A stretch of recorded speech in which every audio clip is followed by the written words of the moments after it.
Hello, you guys. I just finished watching the video that Sean posted, and it made me smile so much. I love Sean so much. I don't even know how to totally express it here. This is Bethany. She is crashing on my couch tonight, and we are hanging out. This started, or my day started. I'm going to tell you about my day.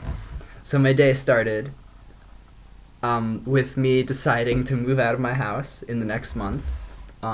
Where I will go and where I will sleep is sort of up in the wind, but I feel very confident about that, which is very strange for me because I probably would not feel very confident about that most of the time.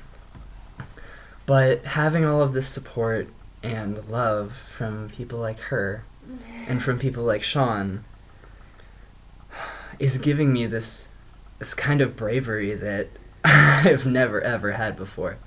So I want to express my gratitude for that. So my day started off with me deciding to move out of my house.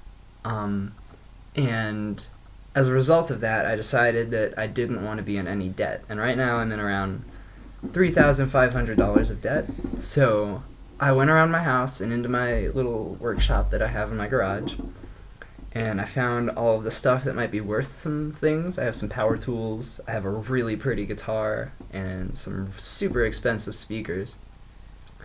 And I posted them all to a Facebook sell group that I'm in, and I spent like half my day just managing the responses to that and trying to start selling my car because I am no longer going to be consuming petroleum if I can help it. And I'm going to make probably a separate video than this to talk about exactly the nature of my path right now and what I'm doing. But to sum it up, I am trying to release all of the things that I feel dependent on and desirous of, to the point that I don't have the freedom to choose out of them. But again, I will make a completely separate video that only covers that, and I will not do that right now.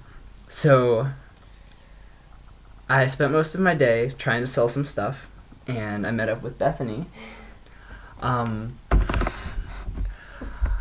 around 4 o'clock to go do some yoga, but we missed the yoga class. So we came back here, and some guy came over, and I sold him, I want to say, a jigsaw. And what happened after that?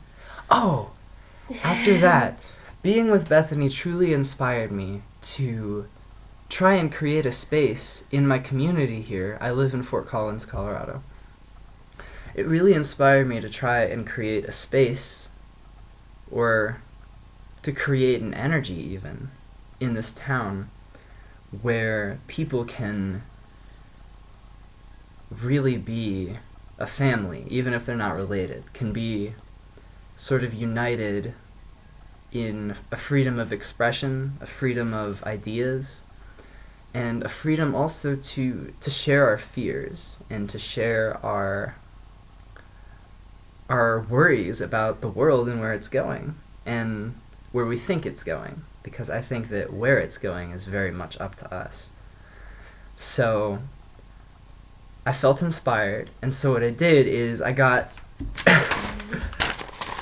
on Facebook and I made these two huge lists.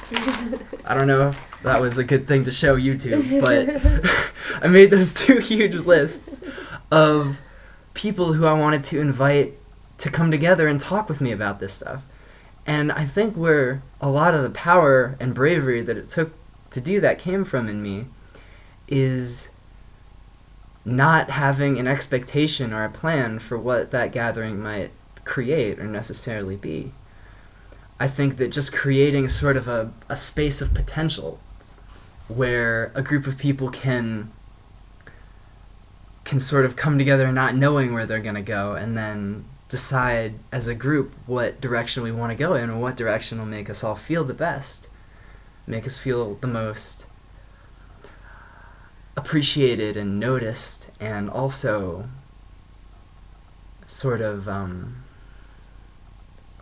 supported by each other, given strength to do what we want to do in this world by openly and vulnerably sharing it with each other in order to sort of mitigate a lot of the doubt and fear that one person trying to create one thing with an expectation of what it will be can sort of encounter, because I know that I encounter that doubt all the time. As I'm sitting here thinking, I'm just remembering Sean's video, and it's making me so happy because I love Sean so much.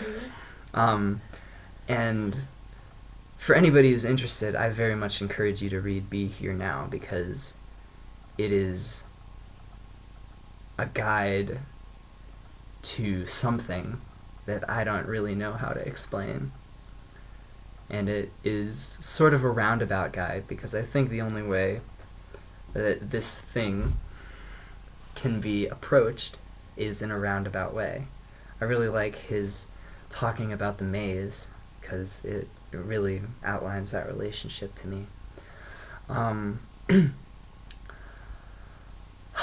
So yeah, Bethany and I actually put a lot of effort into making that list and setting up a Facebook event for 2 days from now in our city park in Fort Collins here. Actually, if anybody from Fort Collins is watching this, which I doubt because very few people have seen our channel so far, then I would love it if you guys would come to City Park on Saturday, March 4th at 1 p.m., which is when I made the event, to talk with me about who you are and what your life is like and what you want to create our community as, because we are all people, so of course we have the power to create what we want to create in the community. And I think that the best way to do that is to come together and express. So I made that event, and I'm feeling really good about it. And I've had some support from the people that I invited on Facebook, and I've had a lot of support from Bethany, and a lot of support just from taking sort of a risk with myself and putting myself out there to try and create change, which feels like a very frowned upon thing almost nowadays.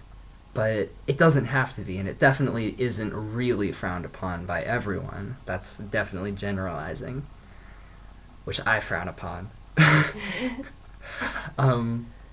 But yeah, that is what I did today, and that is how I feel about it. And tomorrow I'm going to try and